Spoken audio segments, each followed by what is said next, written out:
Baik, halo Ibu Lekok, perkenalkan nama saya Hans Sebastian Sugiwo dengan NIM 2024 535. Nama saya Vanessa Kezeviani dengan NIM 2024 555. Nama saya Anina Klazarani dengan NIM 2024 50238. Kenalkan, nama saya Dina Gusin Molo dengan NIM 2024 50340. Nama saya Jovita Algasanjaya dengan NIM 2024 593.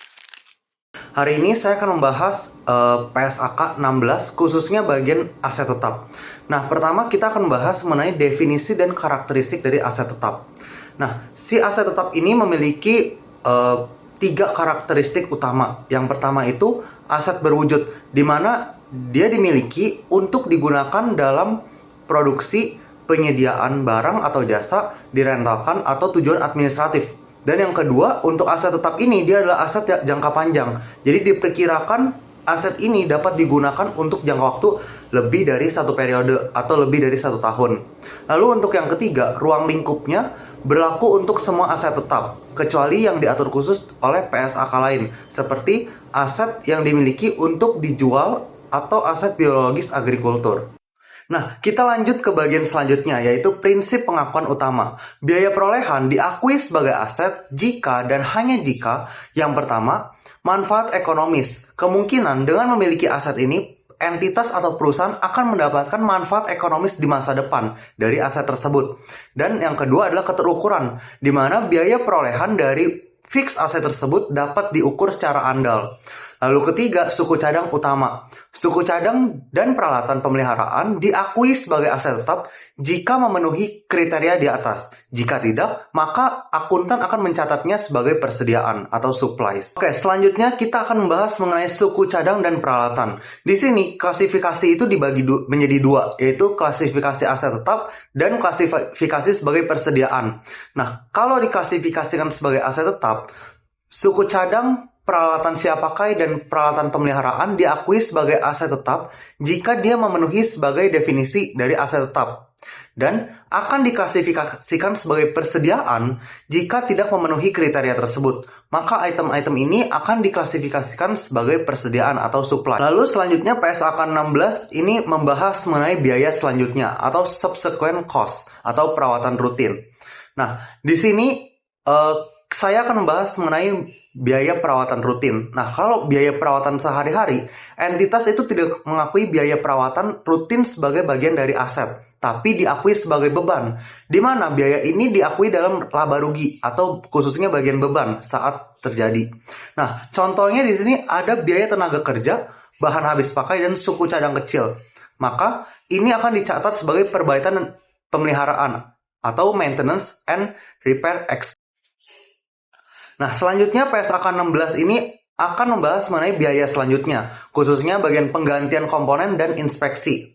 Nah, ada 3 poin penting yang ada di PSAK 16. Yang pertama adalah kapitalisasi komponen, di mana biaya penggantian bagian besar seperti bagian mesin atau interior itu dapat menambah nilai aset jika dia memenuhi syarat pengakuan.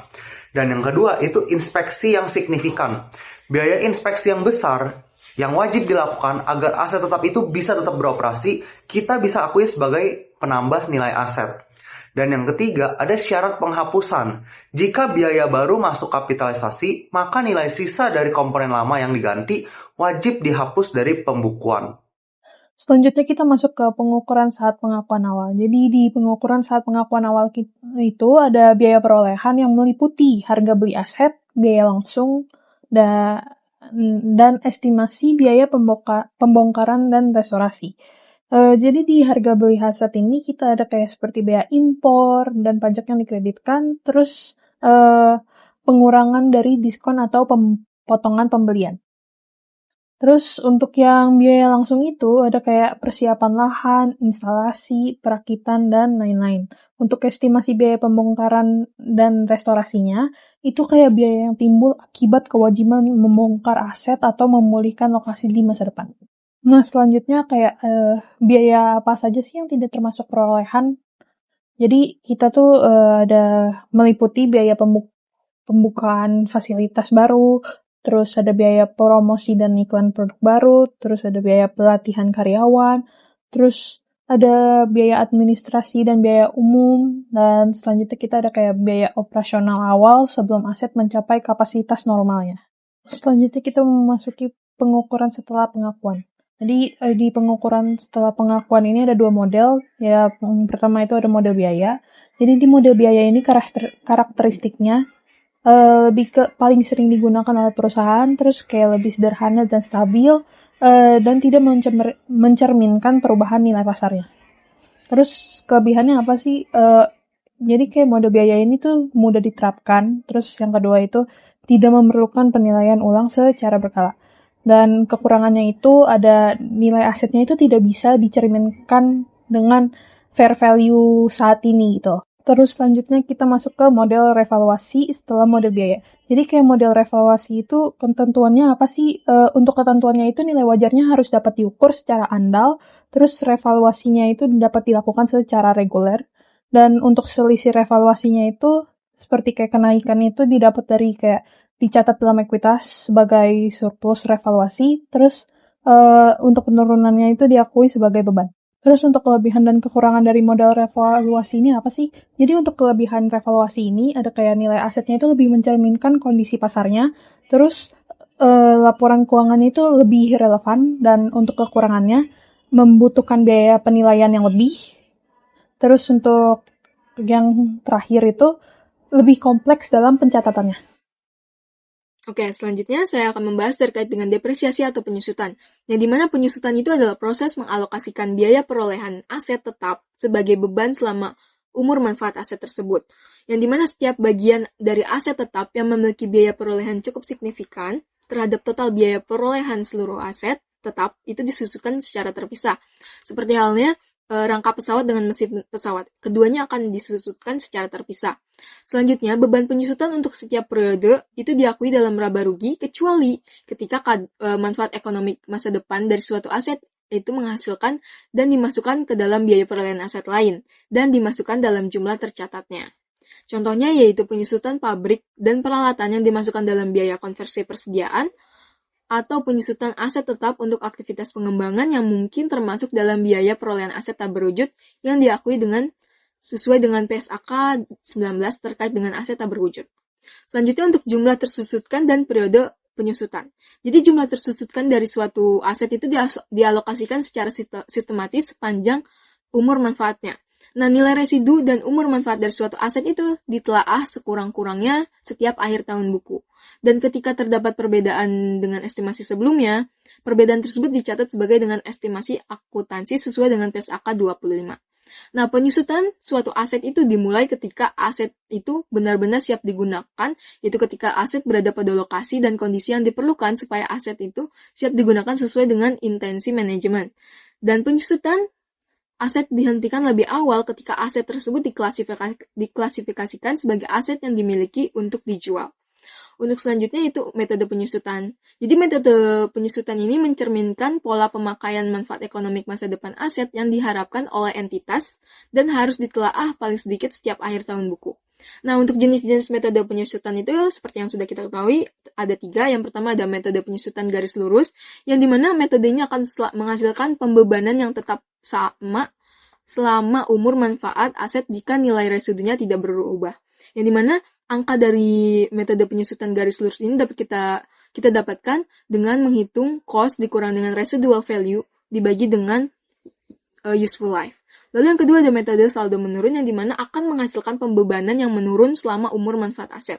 Yang dimana kita dapat menghitung rate-nya terlebih dahulu, yaitu dengan 100% dibagi dengan useful life dikali 2, lalu rate-nya ini dikali dengan book value di setiap tahunnya. Selanjutnya untuk metode unit produksi, yang dimana akan menghasilkan pembebanan berdasarkan pada penggunaan atau output yang diperkirakan dari aset. Jadi kita dapat hitung dulu rate-nya dari suatu aset tersebut dengan menghitungnya cost dikurangin residual value dibagi dengan total unit activity, yang dimana ketika kita telah mendapatkan rate-nya, kita dapat langsung kalikan dengan total unit activity setiap tahunnya. Maka kita akan mendapatkan penyusutannya setiap tahun. Selanjutnya untuk pengakuan aktiva tetap. Jadi jumlah tercatat aset tetap dihentikan pengakuannya yang pertama ketika saat pelepasan, atau ketika tidak terdapat lagi manfaat ekonomik masa depan yang diharapkan dari penggunaan atau pelepasannya. Nah, keuntungan atau kerugian yang timbul dari penghentian pengakuan aset tetap ini dimasukkan dalam laba rugi ketika aset tersebut dihentikan pengakuannya.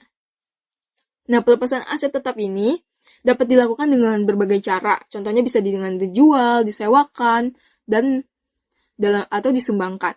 Nah, keuntungan atau kerugian yang timbul dari penghentian pengakuan aset tetap ini ditentukan sebesar selisih antara jumlah hasil pelepasan neto jika ada dan jumlah tercatatnya. Dan perlu di notes kalau misalkan keuntungan atau kerugian laba rugi ketika itu termasuk dalam transaksi jual dan sewa balik, laba ruginya itu tidak dapat diakui. Sekian dari saya, selanjutnya akan dilanjutkan dengan rekan saya. Pertama, saya akan membahas mengenai prinsip dasarnya terlebih dahulu, di mana biaya pinjaman yang dapat diatribusikan secara langsung dengan perolehan, konstruksi, dan juga produksi aset kualifikasian dikapitalisasi sebagai bagian dari biaya perolehan aset tersebut, sedangkan biaya pinjaman lainnya akan diakui sebagai beban. Contoh simpelnya, jika ada sebuah perusahaan, kita berilah namanya PT ABC ya. PT ABC ini membangun sebuah gedung kantor dan juga meminjam uang ke bank khusus untuk membangun gedung tersebut. Selama gedung tersebut belum siap dipakai, bunga pinjamannya itu akan ditambahkan ke nilai gedung atau dikapitalisasi. Tapi kalau gedungnya sudah selesai dan juga sudah dipakai, maka bunga selanjutnya itu akan jadi beban bunga. Selanjutnya saya akan membahas mengenai aset kualifikasian. Jadi, aset kualifikasian itu adalah aset yang membutuhkan waktu yang cukup lama agar siap dan juga untuk digunakan sesuai dengan intensinya atau dijual. Contoh aset kualifikasian itu seperti gedung, pabrik, jalan tol, proyek properti, kapal besar, bandara. Nah, yang bukan itu yang seperti apa? Jadi, yang bukan contoh dari aset kualifikasian itu adalah aset keuangan dan pendanaan yang dipublikasi dalam jangka pendek atau berulang. Selanjutnya, saya akan membahas mengenai biaya pinjaman. Jadi, biaya pinjaman itu adalah bunga dan biaya lain yang ditanggung entitas sehubungan dengan peminjaman dana. Nah, kira-kira biaya pinjaman itu mencakup apa saja sih? Jadi, biaya pinjaman itu dapat mencakup yang pertama, ada beban bunga yang dihitung menggunakan metode suku bunga efektif sebagaimana yang dijelaskan dalam PSAK 71 Instrumen Keuangan. Lalu, bunga terkait liabilitas sewa yang diakui sesuai dengan PSAK 73. Dan juga ada selisih kurs yang berasal dari pinjaman dalam mata uang asing sepanjang selisih kurs tersebut diperlakukan sebagai penyesuaian atas biaya bunga. Baik, itu dia sekian dari bagian saya. Dan selanjutnya akan dilanjutkan oleh teman saya. Oke, selanjutnya ada biaya pinjaman. Jadi apa sih itu biaya pinjaman? Biaya pinjaman itu bunga atau biaya yang timbul akibat kita meminjam suatu dana. Contoh-contoh biayanya tuh ada biaya pinjaman, amortisasi diskonto atau premium, bunga pinjaman. Selanjutnya tuh ada jenis-jenis pinjaman. Jadi jenis-jenis pinjaman itu ada dua, yaitu spesifik dan khusus. Yang pertama tuh spesifik.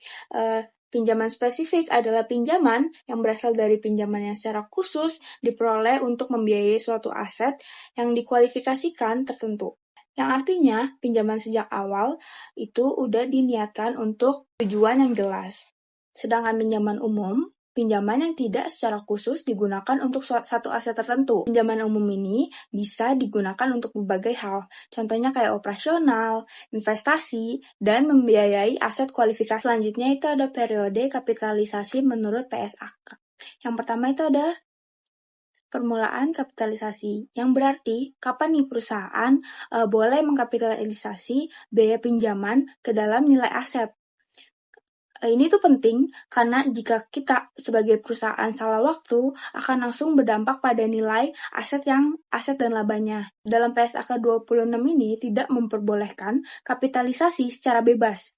Kapitalisasi ini tuh ada syarat ketat yang harus dipenuhi. Yang kedua itu ada penghentian sementara. Jadi penghentian sementara itu menunjuk pada kondisi kapitalisasi biaya pinjaman yang harus dihentikan untuk sementara waktu. Jadi kapan sih kapitalisasi ini dihentikan? Jadi menurut PSAK 26, kapitalisasi atau biaya pinjaman yang harus dihentikan sementara selama periode di mana aktivitas pengembangan aset kualifikasi itu dihentikan secara tidak normal.